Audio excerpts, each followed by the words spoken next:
హరి ఓం. ప్రియాత్మస్వరూపులారా, మరో నీతి శాస్త్రపు శ్లోకాన్ని దాని విశ్లేషణని మీతో పంచుకునేందుకు ఈ వీడియో చేస్తున్నానండి. ఇది కొంత ప్రచారంలో ఉన్నటువంటి శ్లోకమే. అదాన దోషేణ భవేద్దరిద్ర, దారిద్ర్య దోషేణ కరోతి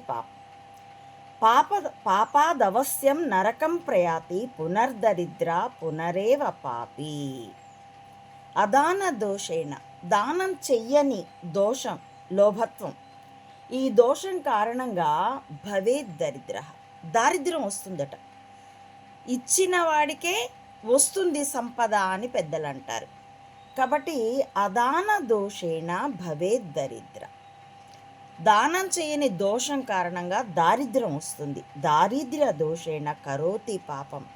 దరిద్రం, ఈ దోషం కారణంగా దారిద్ర్యంలో ఉన్నవాడు పక్కవాడి సొమ్ము కనిపిస్తే దొంగిలించడము, లేకపోతే మోసగించడము, ఏం చేస్తాం, కూటికి లేదు కాబట్టే ఇది చేస్తాం అంటూ కారణాలు చెప్పుకుంటూ కూడాను ఈ దారిద్ర్యం ఉన్నందు కారణంగా పాపాలు చేస్తూ ఉంటారు.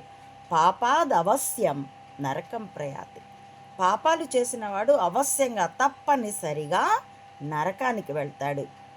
అలా వెళ్ళి పునర్దరిద్ర, ఆ నరకం నుండి మళ్ళీ దరిద్రపు ఇళ్లల్లోనే పుడతాడు, దరిద్రుడిగానే పుడతాడు. పునర్దరిద్ర పునరేవ పాపి, మళ్ళీ దరిద్రంలోనే పుడతాడు, మళ్ళీ పాపాలు చేస్తూనే ఉంటాడు. కాబట్టి తనకున్నంతలో దానం చెయ్యాలి. ఈ శ్లోకాన్ని చెప్తూ మా ఆధ్యాత్మిక ఉపన్యాసాల్లో పెద్దలు ఒక కథ కూడా చెప్తూ ఉంటారు. ఒక పేద రైతు, చిన్న 1 ఎకరా ఉన్న రైతు ఉన్నట్ట. వాడు ఆకుకూరలు పండించేవాడు. ప్రతిరోజు తన ఆకుకూరల కట్టలు కట్టుకొని సంతకెళ్ళి అమ్ముకునేటప్పుడు దారిలో ఉన్నటువంటి ఒక పేద అతనికి, తనకంటే పేదవాడు అన్నటువంటి వాడికి ఈ 2 కట్టలు ఆకుకూరలు, తోటకూర దానం చేసేవాడు. అలా ప్రతిరోజు తానే దరిద్రుడు అయినా సరే తన దారిద్ర్యంలో నుంచి దానం చేస్తూ ఉండేవాడు. ఆ పుణ్యానికి మరుజన్మలో మహారాజై పుట్టాడు. అతడికి ఒక అంతశ్చేతన స్పృహ ఉన్నది, దానాలు చేసి తాను రాజవంశంలో పుట్టాను అని. అంచేత ఇప్పుడు రాజుగారు కదా, రోజు 100 కట్టల ఆకుకూర దానం చేస్తూ వచ్చేట. మరుజన్మలో మహాదరిద్రంలో పుట్టాడు అని. అంటే తాను రైతుగా ఉన్నప్పుడు 100 కట్టలు రోజు అమ్ముకోగలిగే స్థితిలో ఉన్నప్పుడు 2 కట్టలు దానం చేస్తే అది పుణ్యం. మహారాజు అయినప్పుడు కూడా 2 కట్టలు కాదు, 100 కట్టలకు తోటకూర దానం చేస్తాను అని అంటే అది పుణ్యంగా భగవానుడు అంగీకరించాడు. ఎందుకంటే నీకు 100 రూపాయలు ఉంటే 10 రూపాయలు దానం చేస్తావు, 1000 రూపాయలు ఉంటే కూడా 10 రూపాయలే దానం చేసావనుకో, నువ్వు లోభి కిందే లెక్క.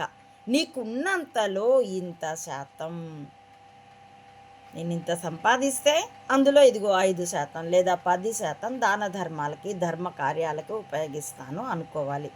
లేని దానంతో ఆడంబరాలకు పోయి నీ కుటుంబాన్ని నాశనం చేసుకోమని శాస్త్రం చెప్పదు. నీ వ్యక్తిగత జీవితాన్ని దారిద్ర్యంలోకి తోసుకోమని శాస్త్రం చెప్పదు. ఎందుకంటే దేనికైనా యుక్తత ఉంటుంది అన్నది శాస్త్రం మనకు చెప్తుంది. కాబట్టి నీకు ఉన్నంతలో లోభత్వం లేకుండా, అందుకని ఇదే మాట మనకి సత్యనారాయణ స్వామి వ్రతం చేసుకునేటప్పుడు ఆ వ్రత కథల్లో తప్పకుండా ఉంటుంది. నీకున్న దాన్ని బట్టి ఆ వైభవాన్ని చేసుకో. నీకు 5గురినే పిలుచుకోగలిగే శక్తి ఉంటే 5గురినే పిలుచుకో.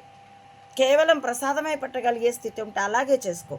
నీకు ఉంటే 100 మందిని పిలుచుకో, అన్న సంతర్పణ కూడా చెయ్యి. నీకున్న దాన్ని బట్టి లోభత్వం లేకుండా, చివరికి కలశం స్థాపించేటప్పుడు కూడా నీకు ఉంటే బంగారు కలశం, లేకపోతే వెండి కలశం, లేకపోతే రాగి కలశం, ఏవేవి లేకపోతే మట్టి కలశంలోనైనా సరే నీకున్న దాన్ని బట్టి, లేని ఆడంబరానికి పొమ్మనో, ఉన్నా కూడా లోభత్వంతో ఉండమనో శాస్త్రం చెప్పదు.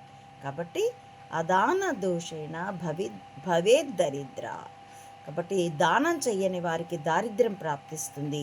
చివరికి పాపము దరిద్రము అనే చక్రంలో పడి తిరగడం అవుతుంది. జనన మరణ చక్రంలో ఇది మరింత మరో ఆప్షన్ కూడా అన్నమాట. అంచేత గమనించుకోవాల్సిందిగా శాస్త్రం మనందరినీ ఆదేశిస్తూ ఉంటుంది. కాబట్టి నీతి శాస్త్రాన్ని విశ్లేషించుకుంటూ మన జీవితానికి ఎల్లలు రచించుకుంటూ సమాజం సరైన మార్గంలో ప్రయాణించాలని ఈశ్వరుణ్ణి ప్రార్థిస్తూ హరి ఓం. ప్రియపుత్రి పుత్రులారా, నా ఈ వీడియోల కంటెంట్ మీకు నచ్చితే please like, share and recommend my channel to others as well. Subscribe it. Please support Ammavodi Mata Anantananda to spread the truth of either spying or spirituality up to the roots of the society. As well, support me financially also. భవతి భిక్షాం దేహి. ఈ మెదళ్ళే ఆయుధాలుగా యుద్ధంలో అందరూ పాలు పంచుకోవాల్సిందిగా కుల మతాలకి రాజకీయాలకి అతీతంగా సామాన్యులందరినీ, ప్రియ పుత్రీపుత్రులందరినీ ఆహ్వానిస్తున్నానండి. Thank you for watching.